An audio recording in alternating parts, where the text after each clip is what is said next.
Hi, I'm Brian with BibleStudying.net, and we left off in the last video series talking about how Judeo-Christianity is actually a religion, in contrast to mystical religions such as Buddhism or Hinduism or even Gnosticism and Platonism.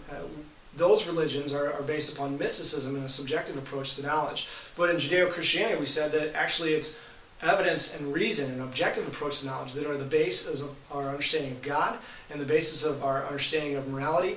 And so we left off there, and so I want to talk about some proofs for that statement, because it's a pretty blanket statement, it's a pretty bold statement to make that contrast between Judeo-Christianity and all other religions. And so we want to substantiate that scripturally and biblically, and that's what we're going to do in this section.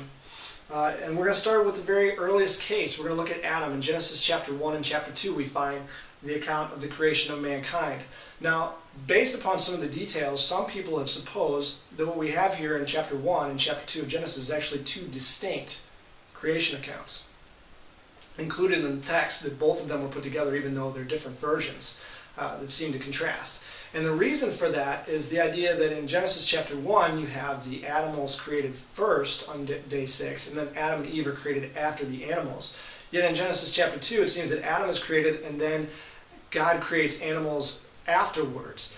And I would argue that these harmonize quite well. All you have to do is assume that the text is straightforward and that God creates all the various kinds of animals before Adam and Eve on day 6. And then after he creates Adam, he is in the garden with Adam, and he shows Adam that he has the power to create by creating instances specific of those kinds that he'd already created right in front of Adam, so that Adam could look at the ones God was creating, match it up with the kinds that he saw in the world already, and say, aha, this is the being who created all the things that I see in the world. So I believe that this is indication that, in fact, Adam was given objective proof that the person he was meeting with was in fact the creator, because God created and gave direct evidence right in front of Adam's very eyes that he was the creator.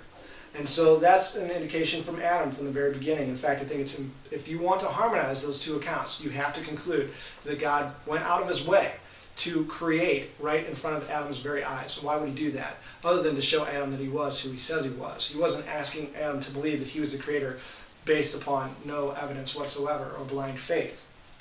Next, we're going to look at Noah. Now, Noah is an example of a man who receives what would seem to be, and I think could be argued to be, subjective knowledge. God comes to him and reveals to him in some way, whether it's an internal voice or God actually coming to meet with Noah directly in the pre-incarnate Christ, which I think is probably more likely the case. But you could call this, if you wanted to, some sort of subjective experience, since no one else would have had it, just Noah. But the thing is, it doesn't stay that way. Noah makes a prediction concerning a flood. Everyone in the world experiences that flood. The knowledge that Noah had is not simply subjectively true for himself. It is subjective knowledge of what becomes, or what is already, an objective event, an objective reality that everyone can experience and would experience. And they did. So Noah becomes the sort of first prophet, really, in that sense, the major prophet, where he predicts something, receives what is arguably subjective knowledge, but it actually is a personal message to him about objective reality that everyone experiences. Also, he's building a boat, by the way, to demonstrate that this is true, right? So what's the boat for? The boat is physical evidence that everyone can see to ask the question, what are you doing? So this is in some small way an indication of objective demonstration to people that this is really true, and that Noah believed this was not something just in his head, but it was something that everyone was going to experience, and that's why he was building a boat. Abraham is the next great example of this. So you notice we're hitting all the major figures in history, and we're going to continue to do that. Abraham being next. Abraham receives objective proof that God actually was going to cut this covenant with him and had this relationship with him. And first, Abraham has this experience in chapter 17 and 18 of Genesis where God and two angels come and visit Abraham. They sit down, they have a meal together. This is an external experience. Sarah sees it. Okay, there's other people involved in preparing the food. The actual food gets eaten by God and the two angels with them. I mean, there's physical, external events taking place here. It's not just a subjective reality taking place in Abraham's mind. But in addition to that, Abraham has this promise concerning the son that he's going to have through Sarah. This 90-year-old woman has a child. This is objective proof that God is changing the world around Abraham, and it's something that everyone can see. It's not just an internal belief, it's a reality around him. So that's external proof, this extraordinary event of this child that is born. Also, Sodom and Gomorrah collectively destroyed in a single day. It's extraordinary destruction of these two cities. that God reveals to Abraham ahead of time, but it doesn't just say something that's true only in his own mind. It comes to pass. Everyone in those cities experienced that event. It is an objective proof, this prophetic event that came to pass, objective proof that the words of God that he was speaking to Abraham were in fact true.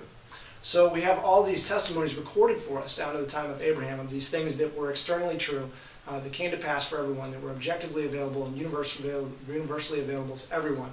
And these are the bases that are preserved in the record for us to believe the testimony that's preserved there. Why? Because these things came to pass. Because Adam saw God create actual animals and birds. Because Noah actually saw the flood come to pass, and so did all the people of the earth. And because Abraham actually did have a son, because Sodom and Gomorrah actually were destroyed. And so you should believe the testimony of God on the basis of those objective external events. Moses, fantastic, perhaps the first earliest enormous display of this in terms of the plagues. Moses asked God a question at a certain point. How are the Jews, how are the Egyptians going to know that the words that I bring are the words of God?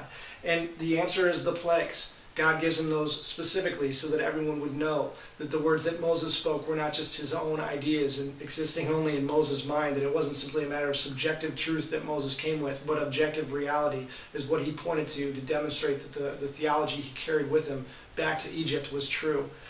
Jesus, arguably, I would say maybe even inarguably, the largest display of this kind of phenomenon in all of human history.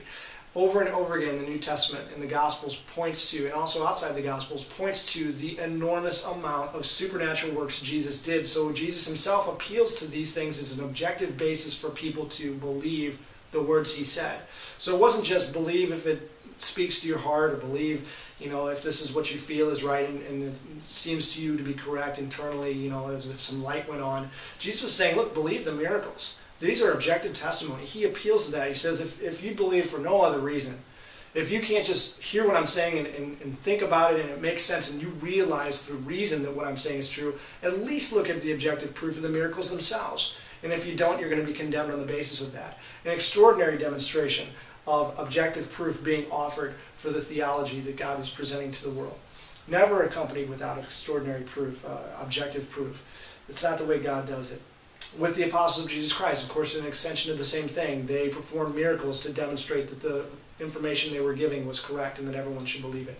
And objective proof offered. They were not asking people to believe on the basis of blind faith or subjective intuition. They were asking people to believe based on the reasonableness of the message and based upon the objective proofs that were offered in support of it. And of course, we already looked at Paul himself in Romans chapter 1 and 2 and his appeal to this over the course of history. Paul very much laying out an argument for external reality as the basis of knowledge when you apply reason to it, in contrast to vain imaginations being foolishness.